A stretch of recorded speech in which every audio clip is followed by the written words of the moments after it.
Bonjour à toutes et à tous. Dans la dernière vidéo, nous avons découvert ensemble le rôle de la PPB et ses notions clés à travers une analogie avec un porte-capsule de café. Nous avons abordé la dotation et la reprise de PPB, la contrainte des 8 ans, le vieillissement de la PPB, ainsi que son rafraîchissement. Aujourd'hui, nous allons voir comment ces concepts sont implémentés dans Solvency Lab, notre moteur ALM accessible à tous sur solvency.fr.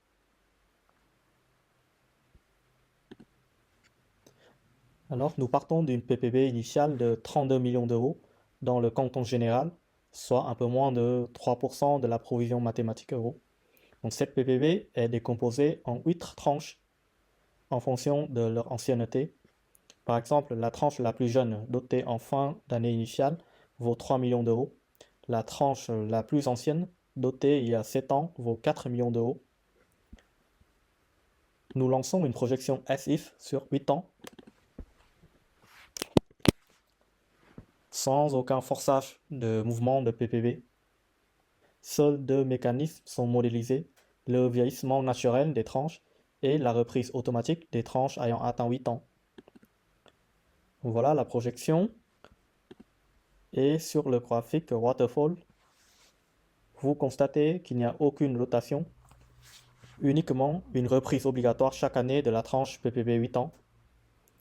Résultat, au bout de 8 ans, la PPB est complètement vidée. Et si l'on suit son évolution par ancienneté, la PPB dotée en 2023 devient la PPB 1 an en 2024. La tranche 1 an en 2023 devient la tranche 2 ans en 2024, et ainsi de suite.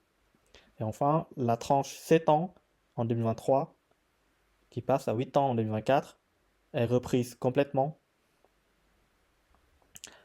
Enfin, en 2031, la dernière reprise 8 ans a lieu, et la PPB est donc vidée en fin d'année.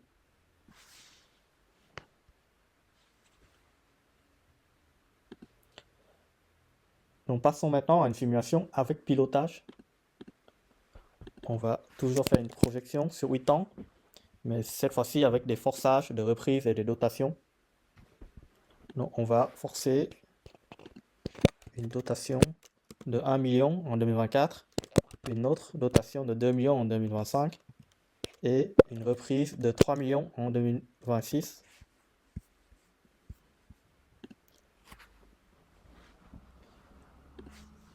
Et voilà le résultat. Sur le graphique, on voit bien les deux dotations. La première à 1 million d'euros et la deuxième à 2 millions d'euros.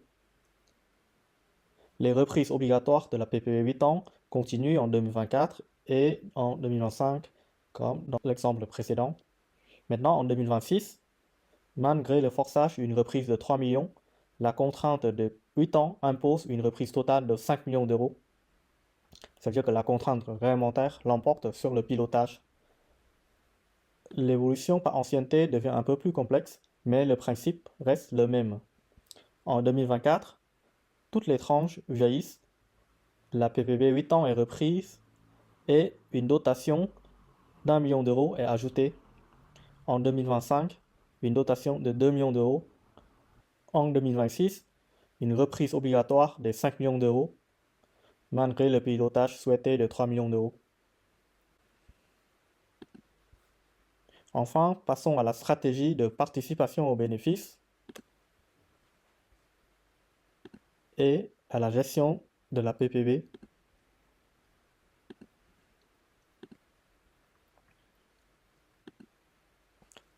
Alors, le rafraîchissement automatique de la PPB est implémenté dans Solvency Lab pour en optimiser la gestion dans le cadre réaliste.